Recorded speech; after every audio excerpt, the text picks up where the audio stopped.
Hey everybody, Prepper Nurse One here. I wanted to discuss with you today my plans moving forward with the property, and so what I've been having way too much time to think all the time because of working nights. I have a lot of downtime, and I think and think and think. And I've talked to several people, and I've even been suggested to me that I should sell the camper and use that money for materials for the property. Well, I wanted to share my thoughts with you and what I'm thinking. Again, if you've watched my previous videos, I do not know how long I'm going to still be in this house. Um, I do have it up for a short sale, but my next court date is next month, and eventually I'm going to be out of here. Because they had started the foreclosure and all that before. But so we'll see what happens with that. But my thoughts are this: if it was summertime and I got to be out of here, at some point I'm going to be out of here. Having the camper up there, we could live in the camper during the warm weather in the fall, and so that's why I'm going to keep the camper for now. And then even when we get things squared away with the building, I could always use the camper for storage for the short period, and then I could always sell it next year if I want to. So what my game plan is now, the other property deal did not go through. I mentioned that in another video. So I'm just going to have the 3 acres, which actually is plenty. I look at it as providence or fate, whatever you want to call it. But having the 3 acres is fine. It's a big enough piece of property for now. I can always pick up other property later. It's not the end of the world. So most likely I'm going to have to move the building. So what my plans are in the spring is I plan on taking the porch off. There's a little addition building that was put on, room. I'm going to take that off for now. I'm going to slide the building over.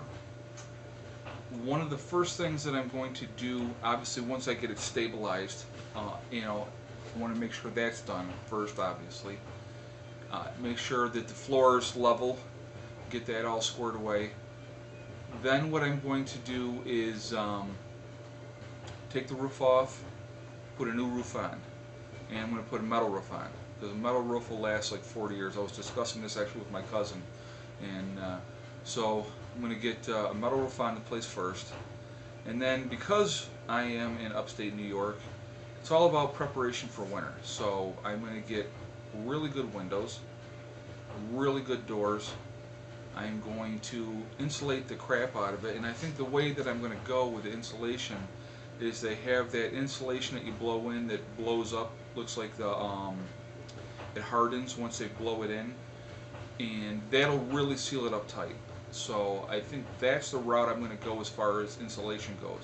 It's all about making sure that it's airtight, that I can be in there and not be cold, or my kids be cold. And so I'm going to get a good sized wood stove. And again, now this may sound like all minor things, but it's actually it's going to be a lot. Obviously, still I'm going to have more bulldozing work done. I'm going to have the water lines run, and have more gravel brought in for the driveway. So that's just kind of where I'm at right now. So I'm just, obviously, here we are now. It's January. And I just waiting at this point in time for the spring to get here. Once the spring comes and we get a nice stretch of weather, it could be in March, could be in April. It just really depends on what the weather's doing.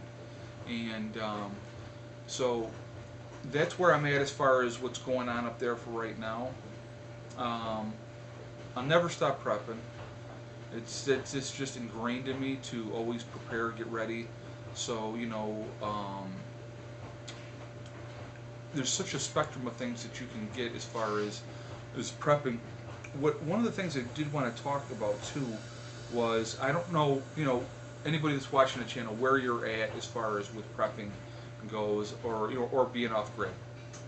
Oh, and I forgot, also working on solar this year to get that going, and hopefully before the snow flies, have a wind turbine up. That's another project, but we'll get into that as the year progresses.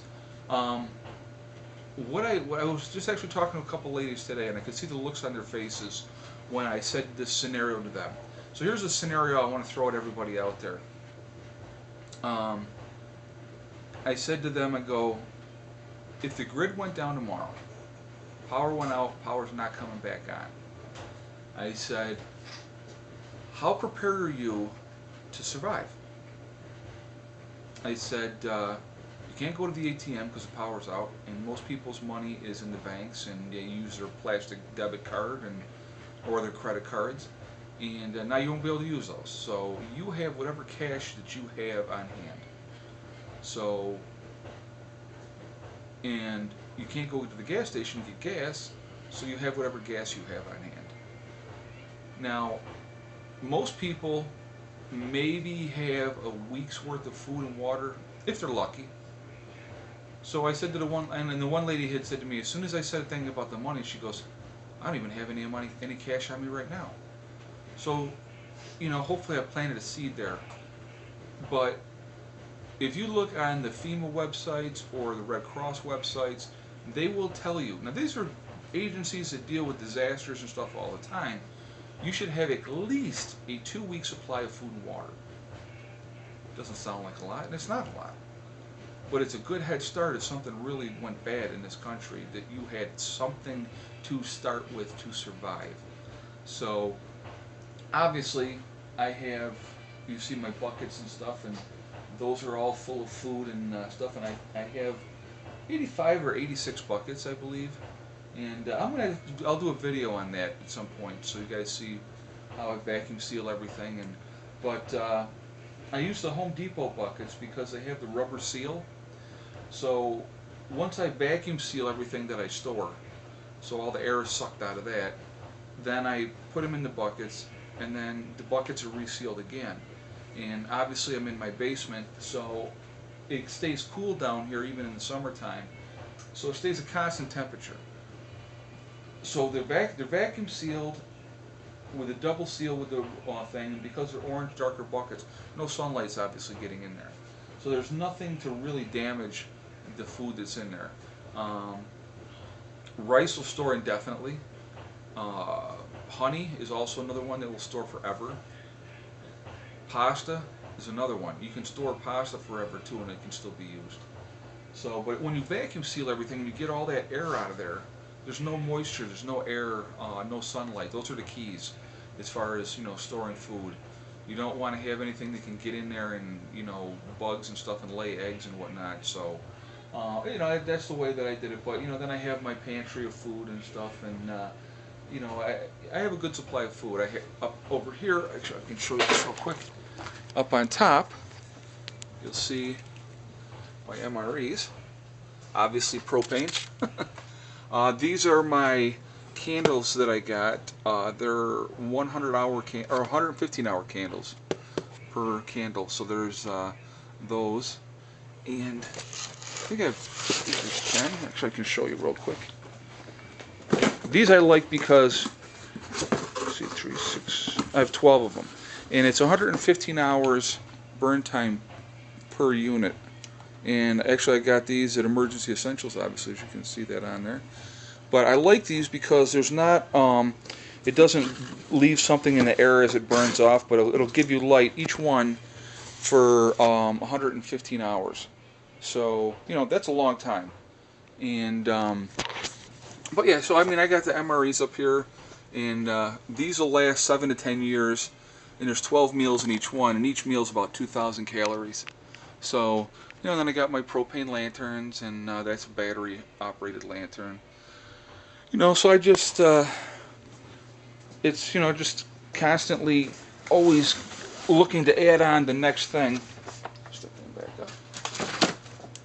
Here's also another thing I got from Emergency Essentials. It's a siphon hose for water or gasoline or whatever you want to use it for. I would use it for water myself. But, you know, and then I have, these are all full of food, and you know, I keep my, got some brown sugar up here, some flour, the white sugar down there, because I do a lot of baking, because I actually like to bake as well. So yeah, it's weird, I know. But anyway, it's just like, you know, these type of things that I have, they give me peace. And I know that sounds crazy, but it makes me go to sleep at night and I don't worry about things because, or I should say go to sleep during the day because I work nights. But it helps me to feel relaxed and safe because if something happens, I'm really prepared way better than most people are. And and again, it's one of the reasons why I want to be up at the property, because once we're up there, it's more isolated. I'll even feel safer, and we'll have our own well, so the water, I don't have to worry about the water being turned off. As far as if the system went down, when I have my own solar system up there, I'll have my own power, so I won't rely on the system again. And again, I won't have that bill. It's just it's peace of mind, it's independence, it's being able to go to sleep knowing that no matter what happens, for the most part, because we never know what's going to happen, who knows, but for the most part, I'm pretty ready, for whatever comes down the road. And hopefully, like I said, I hope I'm just a crazy person that is just preparing and getting things ready. And I hope nothing ever happens, but that's not reality. I mean, if you just look around and see what's going on with people out of jobs, and now you got, with the unemployment of people, and even though it's amazing how the unemployment numbers are going down, but more people are out of jobs and people have fallen off the unemployment rolls. They don't talk about those people that haven't gotten a job. So it's crazy. It's just absolutely crazy. But anyway, so that's just, I want you to think about that. How ready are you if something goes on? Can you survive? How much water, food do you have? Just even a 2-week supply, folks. It's not a lot of money for a 2-week supply. Obviously, I have a great deal more than a 2-week supply, but I want to be ready for whatever. And the thing is too, when things go bad, if you just think you have your group and you have, okay, I have 10 people in my group, just giving an example of a number, and we're ready to go. Well, you're going to end up with more than 10 people in that group. So, you need to have enough food and supplies to take care of more people than you think that you're going to need. So that's just one of the thoughts that I was thinking, and just quick video for tonight. Well, probably not quick video, it's probably going on 10 minutes already, but just wanted to share my plans with you for what I plan on doing up at the property. Also, some food for thought as far as prepping goes. Okay, so any questions, any thoughts, please leave comments. Tell me what you think. I love hearing from you guys, and I reply to every comment. So I enjoy doing this, and I can't wait to share this journey with you guys. And once we get really going up there, it's going to be fantastic. I can't even begin to tell you how excited I am. And I know I've been saying it for probably months. As soon as the snow started coming, I was like, because that basically stopped me in my tracks. But we're in a new year. Exciting things are going to be going on. And it's just each week, and I'm saving the money and getting ready, and it's one step closer to freedom. And that's what it is to me ultimately. And if nothing ever happens, I'm going to have a place where I'm independent, that I don't owe nobody anything except for yearly taxes, which are not as expensive out there. And it's just being free. And it's a great thing. It's exciting. So listen, I'm rambling again. I apologize. Have a good week, guys. I have the next 2 days off after I work tonight.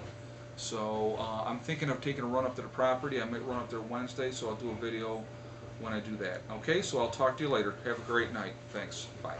Prep Nurse 1 out for now.